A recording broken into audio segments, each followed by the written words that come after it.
Okay, good afternoon, everyone. Let's make sure.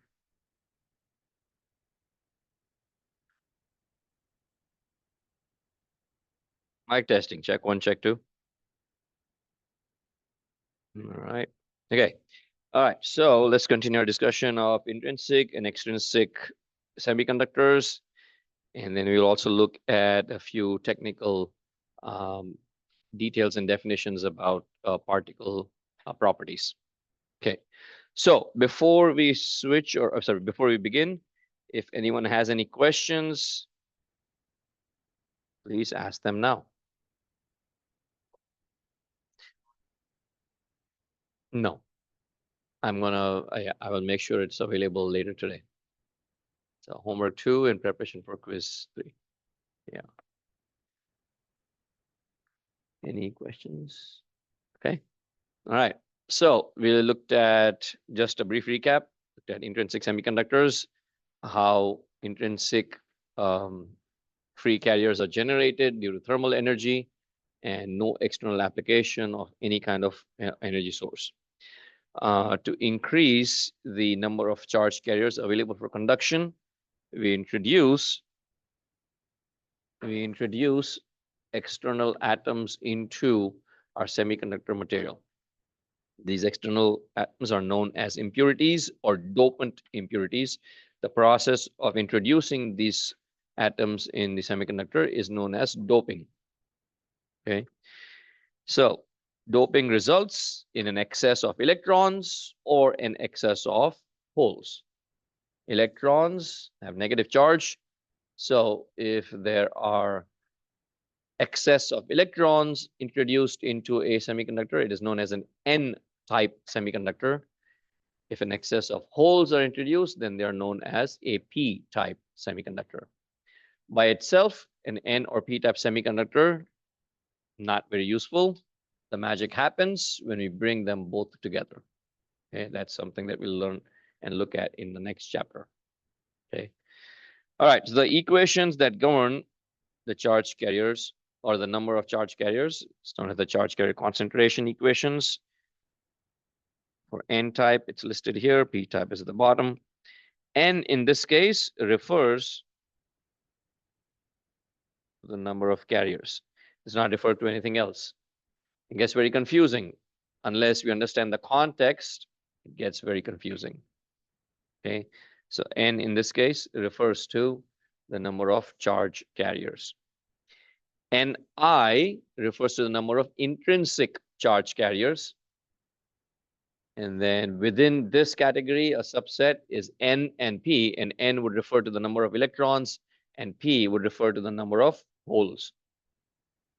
Okay, so ND was the doping concentration. D would stand for donor atoms. Donor atoms have extra electrons, meaning if they donate, then they're left with a positive charge. So they are positively charged donor atoms.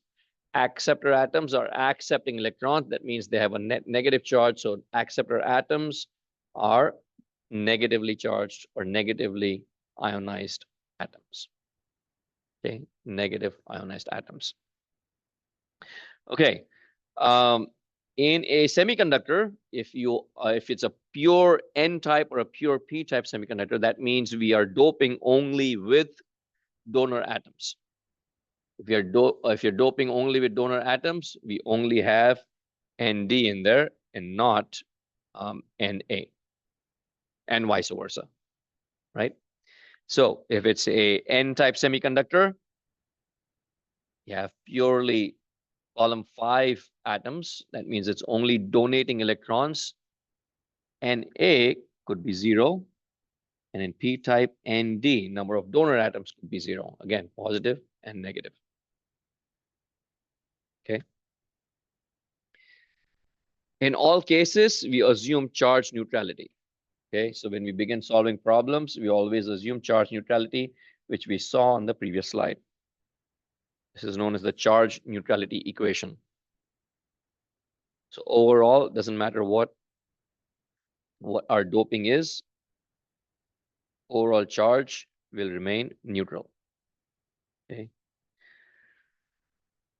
So why do we have ND and NA? Why not just have pure p-type or n-type semiconductors, right? So if we have both positively as well as negatively doped semiconductors, those are known as compensated semiconductors. So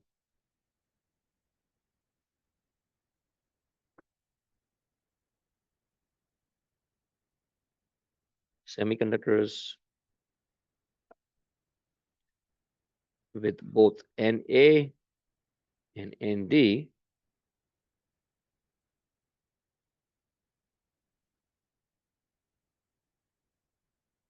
are known as compensated semiconductors.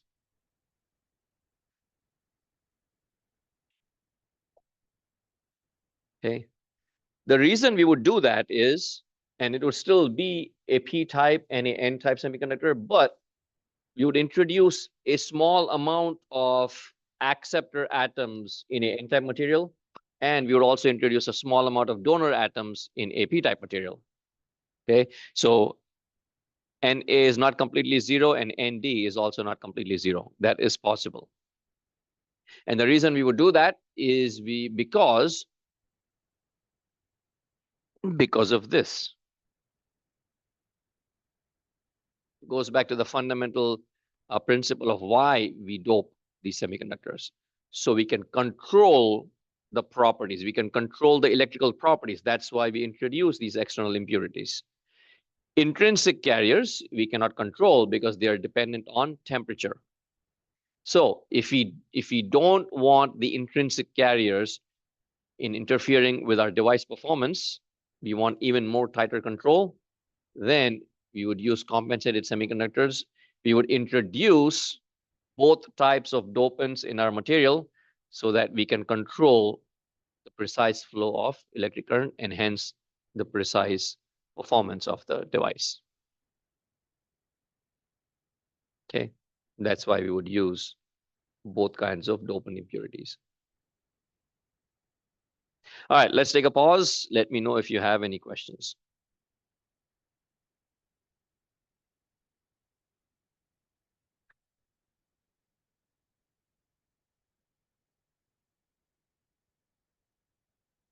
Are you all keeping up with your reading?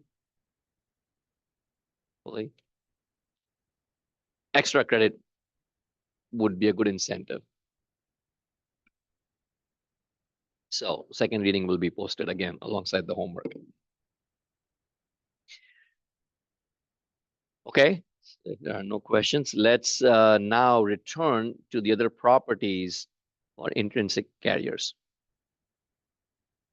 Okay, and so what we're going to look at is drift, mobility, and then velocity saturation. Okay,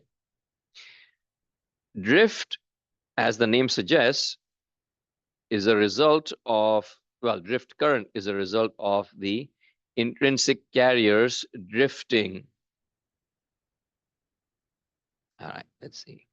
Okay, drifting in response to an applied electric field. So let's say we have a piece of silicon, and the piece of silicon is not doped, there's nothing in there, it's just simply intrinsic carriers that are generated just due to the charge carriers. I mean, just due to thermal energy. Now, if we apply, so now we have approximately 10^10 times electrons and holes in there, right? Electron hole pairs are being generated and recombining generation, recombination at equilibrium, the rate is equal. Now, if we apply an electric field to this, let's say we connect some voltage source, we're applying an electric field to this intrinsic semiconductor material. What happens? Holes are positively charged, electrons are negatively charged. You apply an electric field, it has a gradient, negative, positive, there's a direction to the electric field. These particles are going to drift or move in response to this applied electric field. And the current that results because of this drift is known as the drift current.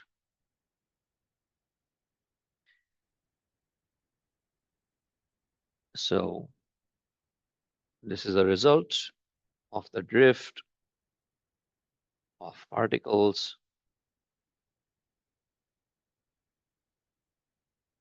in response to applied electric field.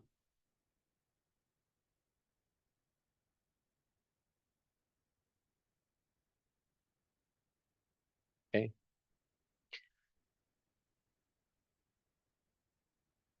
So again, the particles will drift in response to this field.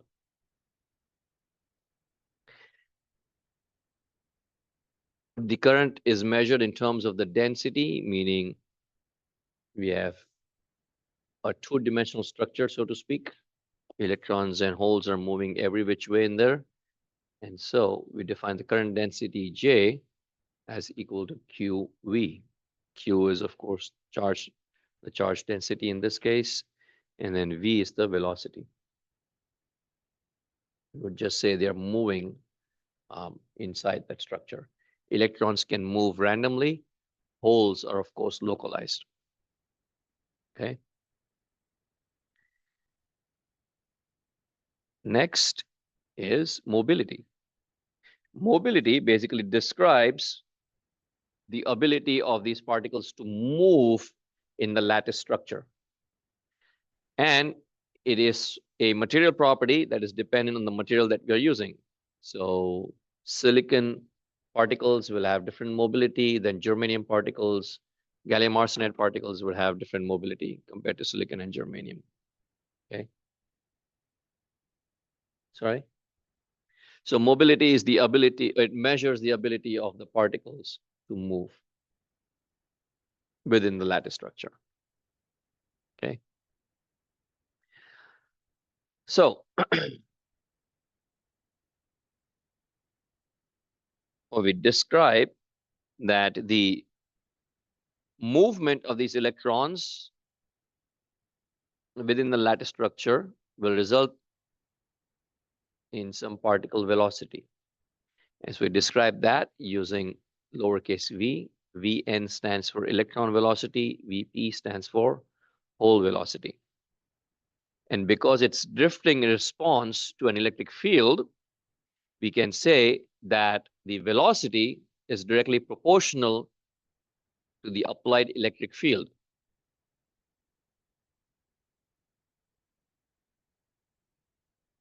V is proportional to E. And mathematically, we can describe this equation in terms of the mobility. So it's the constant of proportionality that relates this equation, and that is mobility. And that is defined as or noted as the Greek letter mu.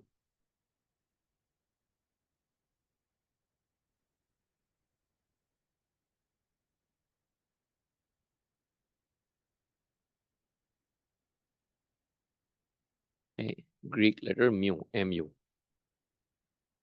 So for electrons, it's mu n. For holes, it's mu p. Mu n and mu p. So it measures the ability of an electron and hole to move within the lattice structure. Hence is mu n and mu p. Okay. Sorry, what? Yes. So you're asking about this unit, right? So, yeah, it's times second. So centimeter square per volts times second.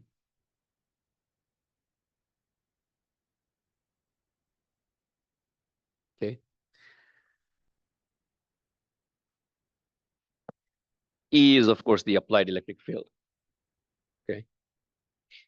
Now, mu n, or the ability of electrons to move, is approximately the number 41420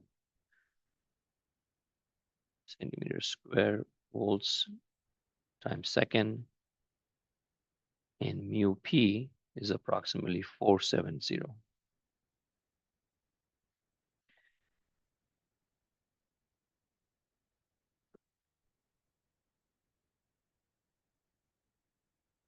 So what do you notice about these two numbers?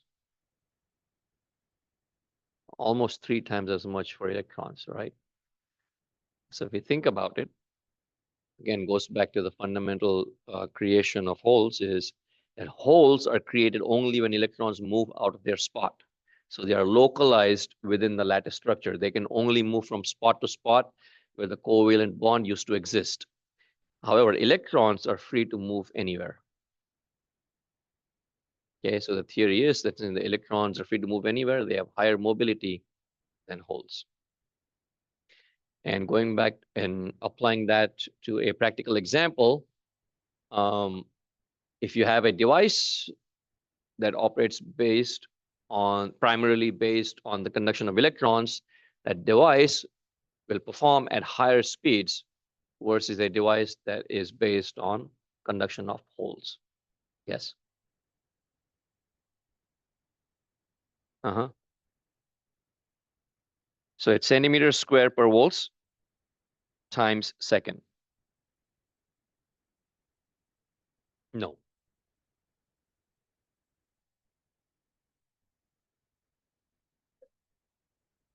Question was about the units.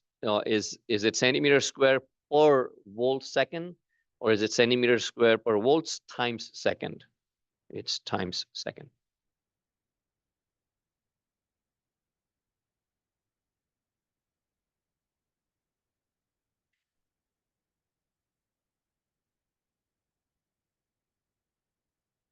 Okay.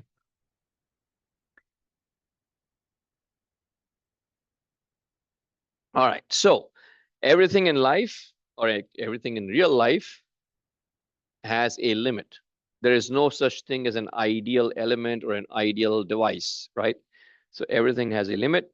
In this case, the velocity has a limit. The limits are very well categorized. You can see in response to an electric field, the carrier drift velocity for silicon, germanium, and gallium arsenide. Okay. First thing, electrons have higher velocity, higher mobility than the holes. Second, gallium arsenide. Gallium arsenide is a compound semiconductor that has higher mobility than the silicon and germanium materials. Okay. I don't have a data table for gallium nitride, but as a real life application, you may have heard gallium nitride fast chargers or chargers based on gallium nitride technology, right? All it is basically they have the transistors and the diodes that they're using in the circuit. They're made from gallium nitride. Okay, so the fast in there is not referring to the electron mobility or anything. It's simply the capabilities of it to handle large amounts of current and large amounts of power. Okay, so it's not that technical reference to the mobility or velocity of the electrons in the holes. Anyway, the point of this is that as the electric field increases, the electric field is increasing in this direction towards the right. So as you increase the applied electric field across any material, the velocity should also increase, but it reaches an upper limit, and that upper limit somewhere around here for these two, actually, it's different. So let me change color of the pen. So somewhere around here, here, and actually here, the value of this velocity starts saturating. Okay, it reaches the upper limit. It cannot increase indefinitely, right? Certainly cannot increase more than the speed of light. And so it saturates. For silicon, that saturation is approximately 5,000 volts per centimeter. So you could keep applying a higher value for the electric field, but it's not going to make a difference in terms of their performance. Okay, so the upper limit for silicon is close to 5,000 volts per centimeter. All right, there goes the rooster. Somebody on Zoom, please send a message, otherwise you're going to get kicked out of the recording. All right, thank you.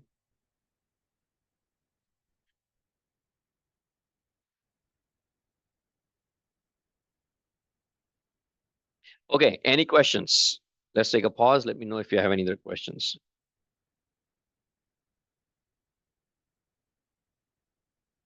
So we have three properties: drift current, mobility, and velocity saturation. All three of them are kind of tied together. So these are the intrinsic material, right? Now then we are introducing a lot of external impurities, meaning external charge carriers, external electrons, as well as holes.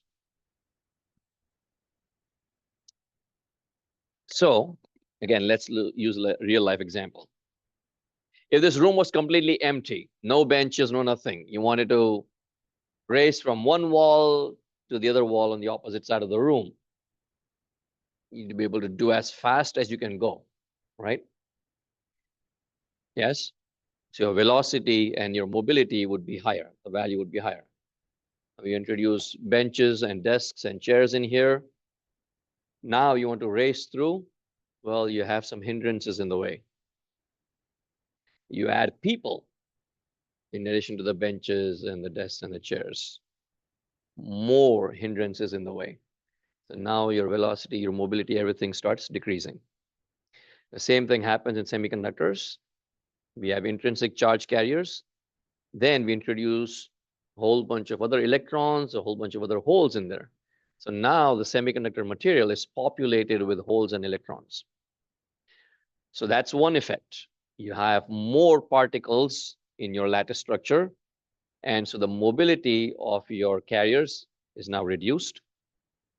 And the other thing that happens is that we have now introduced some atoms inside our silicon atom or germanium atom for that matter that is not native. And those could be potentially larger in size than the semiconductor atoms, occupies a much larger space.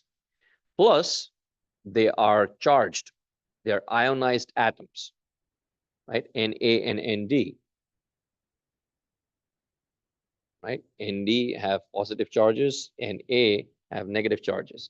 So these charges will attract and repel the electrons in the holes. So now, instead of just moving in one direction, they are now even more affected by these ionized atoms that are localized in the structure.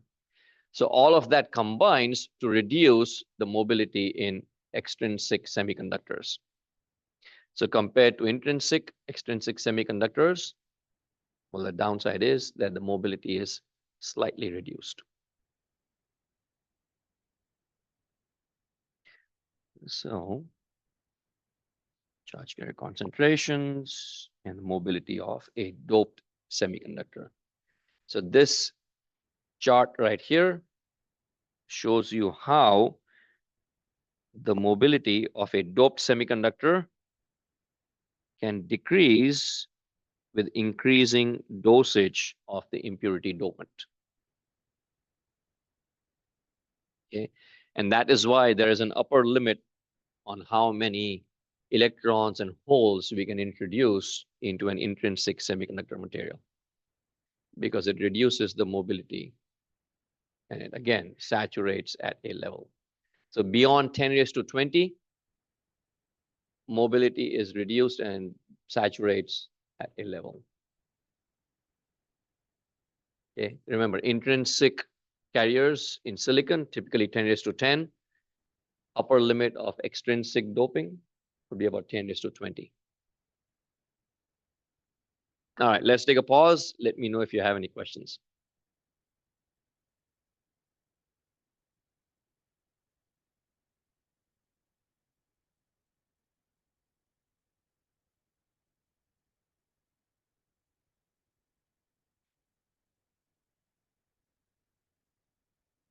No questions about the equation?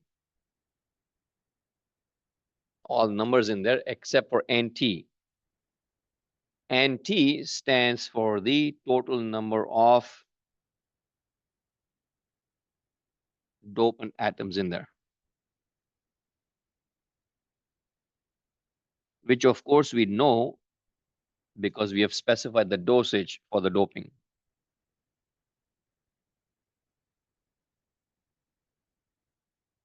So it's basically total number of ND or NA.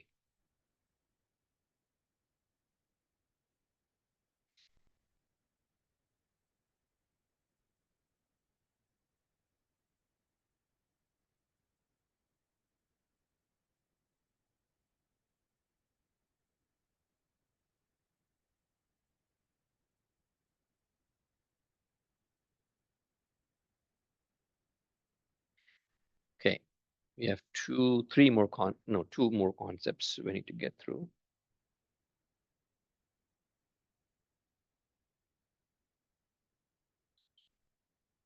Okay. Oh, yes, go ahead. Yeah, total impurity concentration, yes. So that's a very good question. The question being asked is, how do we know what the total number of atoms, that's present in a circuit? Well, and again, I don't know for sure. I don't have a definite answer because let's say we perform diffusion in the clean room, right? So when we perform diffusion in the clean room, we obtain this diffusant. It comes in liquid form. In liquid form, it tells us one of the specs is, okay, this liquid has so many number of open atoms or milliliters of liquid solution. Now, as to how it's manufactured, I've never actually thought about it. But your question now raises curiosity in me to find out how they do it. Sure, there's definitely material calculations that they have done. Yeah.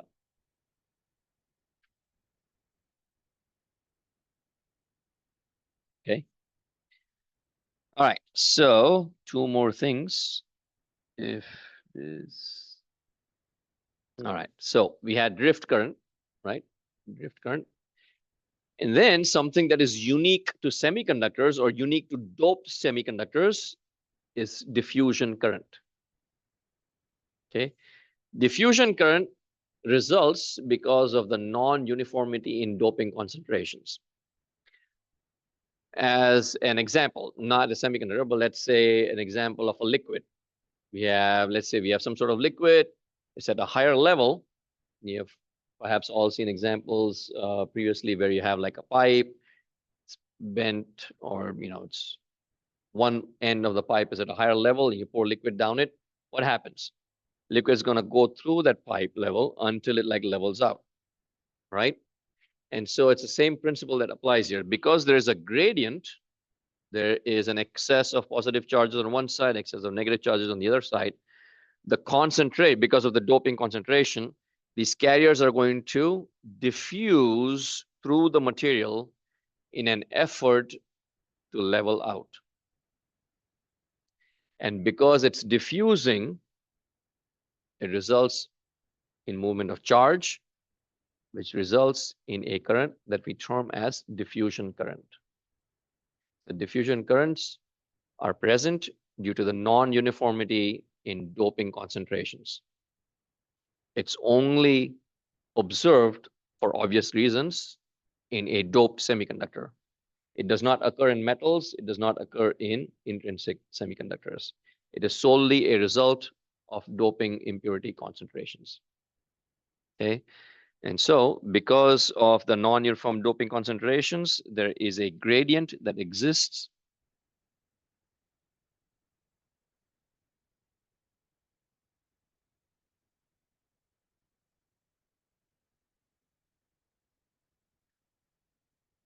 And because of this gradient, they diffuse from areas of higher concentration to lower concentrations.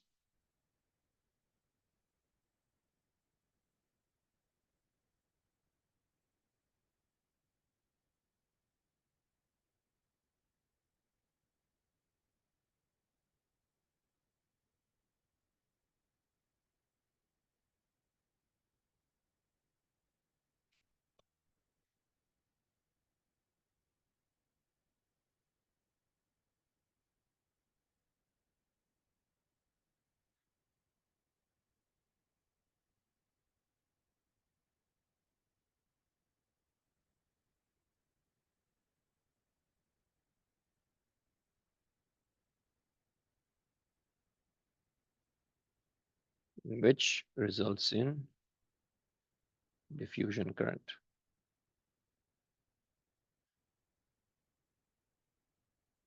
And only observed in doped semiconductors. So in semiconductor devices, the total current is always a result of drift as well as diffusion. And that's very unique.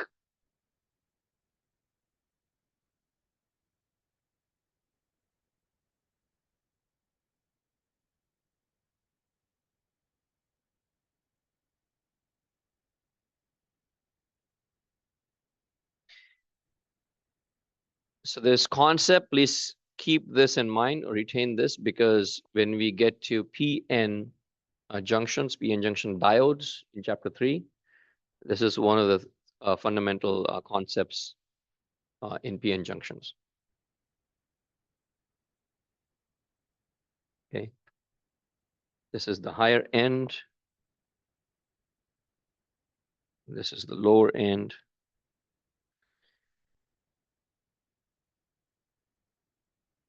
And then the carriers diffuse through the device, through the material. Okay.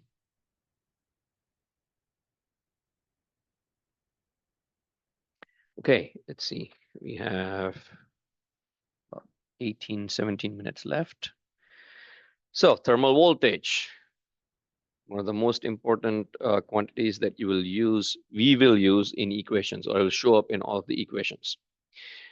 Thermal voltage, simply stated, exists because of difference in electric potential inside a material due to thermal effects. Okay, so as the name suggests, it's thermally generated voltage. It is a very, very small value, but as a number, as a constant, it appears in all of the equations. Okay, so thermal voltage is indicated by Vt, lowercase v, uppercase T, thermal, and it is Kt over Q. K is the Boltzmann's constant.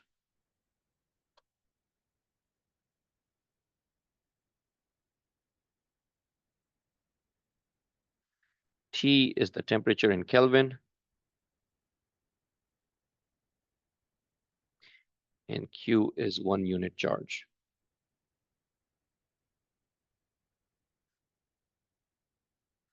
You can easily calculate this for any temperature. If you take room temperature, which is 300 degrees Kelvin or 27 degrees C, then you can calculate Boltzmann constant. Approximately, we would say is approximately equal to 25.8 millivolts. Sometimes some books and some authors and some chapters might use 26 millivolts, but typically once we calculate this, it comes out for at least room temperature, it comes out to be 25.8. The thermal voltage is a constant that we use in all of our fundamental semiconductor equations. Okay. All right, so that pretty much covers most of the important points that we need to cover regarding semiconductor device physics. From this point on, we'll start learning about devices. So chapter 3, we will learn about what happens when we combine P and N type semiconductors together. By itself, P and N type are not exciting. You saw the silicon wafers that I brought in. They could be any type of semiconductor sitting on a table, not very exciting. But when we bring them together, that's when the magic starts to happen. Okay. So the next few slides, we talk about how we actually do the fabrication. Okay. So there's, let's see, there's about 2-3 slides left, not much, not many. Okay. What you are seeing here is the top view of a microchip. Okay, that's the top surface.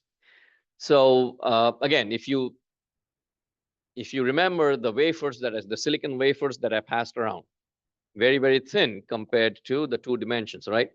So if we look at the Z dimension, meaning going into the silicon wafer, we are using, let's say, a 4-inch or 100 millimeter diameter wafer that we use in academic clean rooms is only about 0.5 millimeters thick, only 500 microns. Okay, so compare that to 4 inches or 100 millimeter in diameter and only 0.5 millimeters thick. So very, very thin. So it's only 500 microns thick. And out of those 500 microns, we only use the top few microns of the surface. We do not go in deep. Okay. So microchips by their very by their very fabrication definitions and principles, are very flat devices, two-dimensional. Yeah, they're very two-dimensional. So oftentimes when we talk about IC fabrication, we are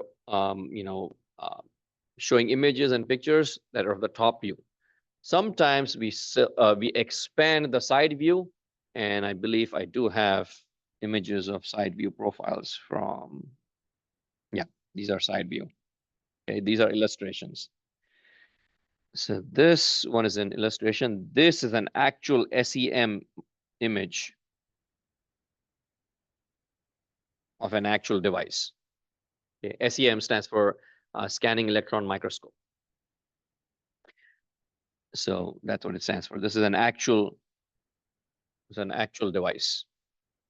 All right. So as I said, we are not going too deep into the structure, and microfabrication works a little different than macrofabrication. So in macrofabrication, let's say you want to make a table. Table has a surface. It has 4 legs. So you would just prepare the surface. You would find your 4 legs and attach those 4 legs to the surface. You have yourself a table, right? Microfabrication doesn't work that way. Microfabrication, what we need to do is we start with a whole block. We start with the whole block, and we remove the material that we don't need so that the material that is left behind is in the shape of our table. Does that make sense? Right? So that's the only way to do the job at the micro scale, micro and nano scale. Okay. So we first start with an entire surface or entire coating, and then we remove whatever we don't want. And so this shows you the top view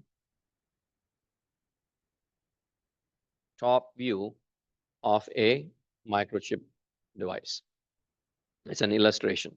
And what it shows here is you have an N-type silicon wafer.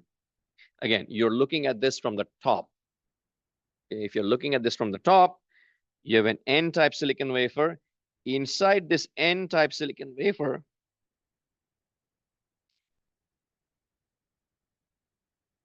you're embedding a P-type silicon material.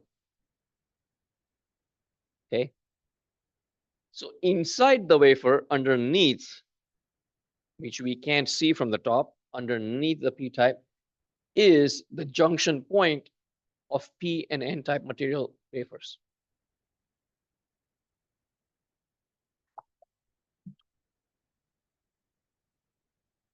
Okay. And then we need to make contact. And so these are contact pads. And that's what you see here. We have aluminum contact pads here and here. And they're actually making contact with this and with this material right there. And that's how we have our P and N type semiconductors. So this, if we take a cross section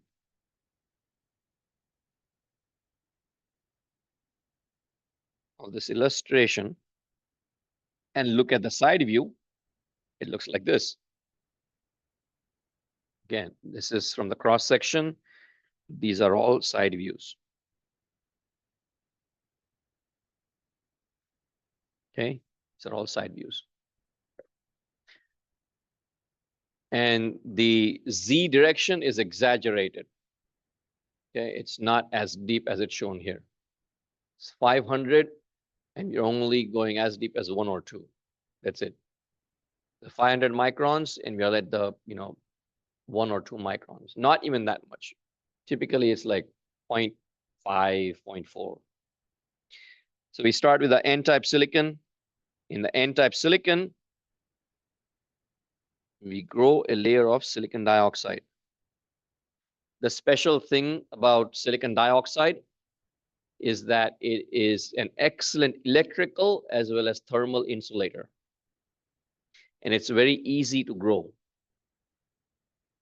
Okay, we simply take silicon and put it in an oven at 1,000 degrees C in the presence of oxygen. Silicon and oxygen react at that high temperature, and we get silicon dioxide.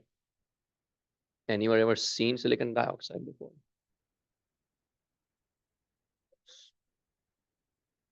Silicon dioxide is glass. So we use it every single day. Sand is silicate. So it's silicon, by the way, is the second most abundant element on this planet. And so its oxide is an excellent thermal and electrical insulator. And so for those reasons and many other reasons, silicon is by far the de facto choice for semiconductors. There are some advantages for germanium, but germanium oxides are not as good as silicon oxides. Okay. Silicon, again, is available in abundant quantities. That's one of the reasons why it's very popular. Okay, so we have an N-type silicon. We first grow silicon dioxide on it. And then what we do is we want to create this, right? We want to create a P-type silicon material inside our N-type layer. This can work vice versa also. We can start with a P-type silicon wafer, and we can create an N-type material inside it. Okay. So if all we are doing is creating a basic device, it doesn't really matter what we start with, whatever is available. So in this specific example, we are starting with the N-type wafer, and we are creating a P-type material inside it. So at the junction point right here, all around it physically, is where we have our p-n junction diode. Everywhere where the two different types of semiconductors are meeting, that's where, or the meeting point or the junction point is where we have our diode. Okay. So in the explanation in the next chapter, we will see crossing where you have like a p-type material and an n-type material coming together. That's not how it's fabricated. We don't create an n-type separately and a p-type separately and then bring them in contact. Okay. We already have a n-type or a p-type material. We buy it off the shelf, and then we create the opposite semiconductor inside that material. So that's what we're doing here. So this junction point or this meeting point is where the device will exist. And the way to create this is, again, we'll take our implant. Either we are diffusing or we are implanting this material into our n-type material, right? So the way it would work is we can't just control and say, okay, we only wanted to go in a few microns of space. It's not possible. So what we do is we create a stencil mask layout. We coat everything. We coat everything with a polymer. That polymer is known as a photoresist. It's liquid form. We coat the entire wafer with this liquid, heat it up so the solvents evaporate. So it now becomes kind of like a solid material that covers the structure. And then we use photomask techniques to expose areas where we want our implant to go. So these photomask techniques are right here. It's a glass plate, the masks, the square glass plates that are passed around. If you all remember that, had some chrome areas. Those chrome areas will prevent the UV light from going into the photoresist. Everywhere else, the UV light goes in there, exposes the resist, now creates openings in our area. Once the opening is created, well, we etch away the oxide. Once the oxide is etched away, which is right here, this is oxide, that's oxide here, OX. Once the oxide is gone, now we can diffuse our implant everywhere. So the implant is going everywhere. It's going in here, in the photoresist, here, it's going into the oxide, here also. But it cannot go across both the photoresist as well as the oxide and enter the silicon. It only enters the silicon in a specific open area, and that's why we have this p-type material right here. Okay, that's how we create our implants. All of these are processes that we learn in the cleanroom class.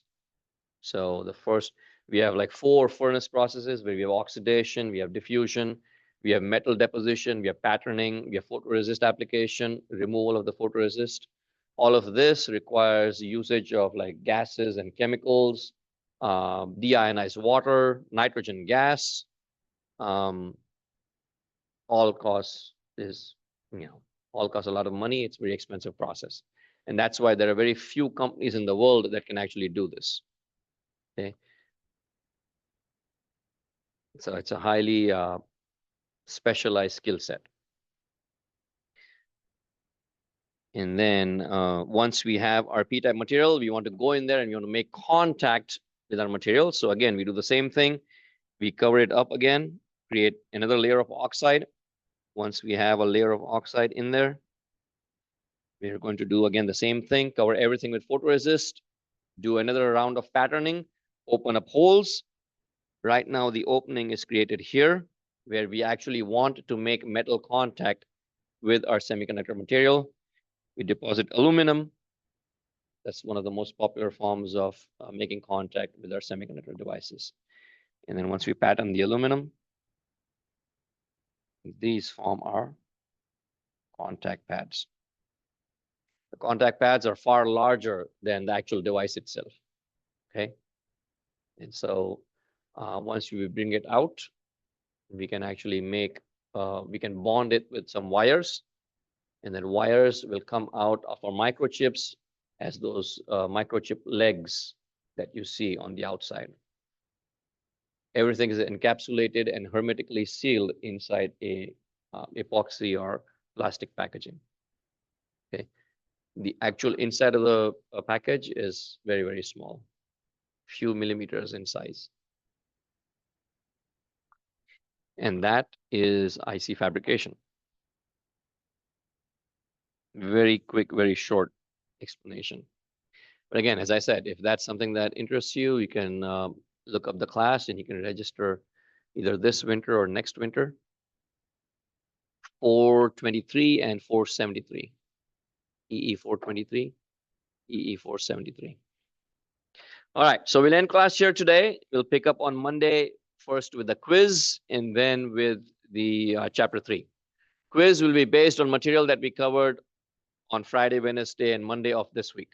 And then I will post the reading as well as the homework for the weekend. Okay. So I will be available over the weekend. If you have any questions, feel free to reach out. Saturday, I might not be as available, but Sunday I should be. Okay. And then definitely if it's like short answer questions, I can definitely respond to email from anywhere. Yes. Homework sometime later today by night, I would say.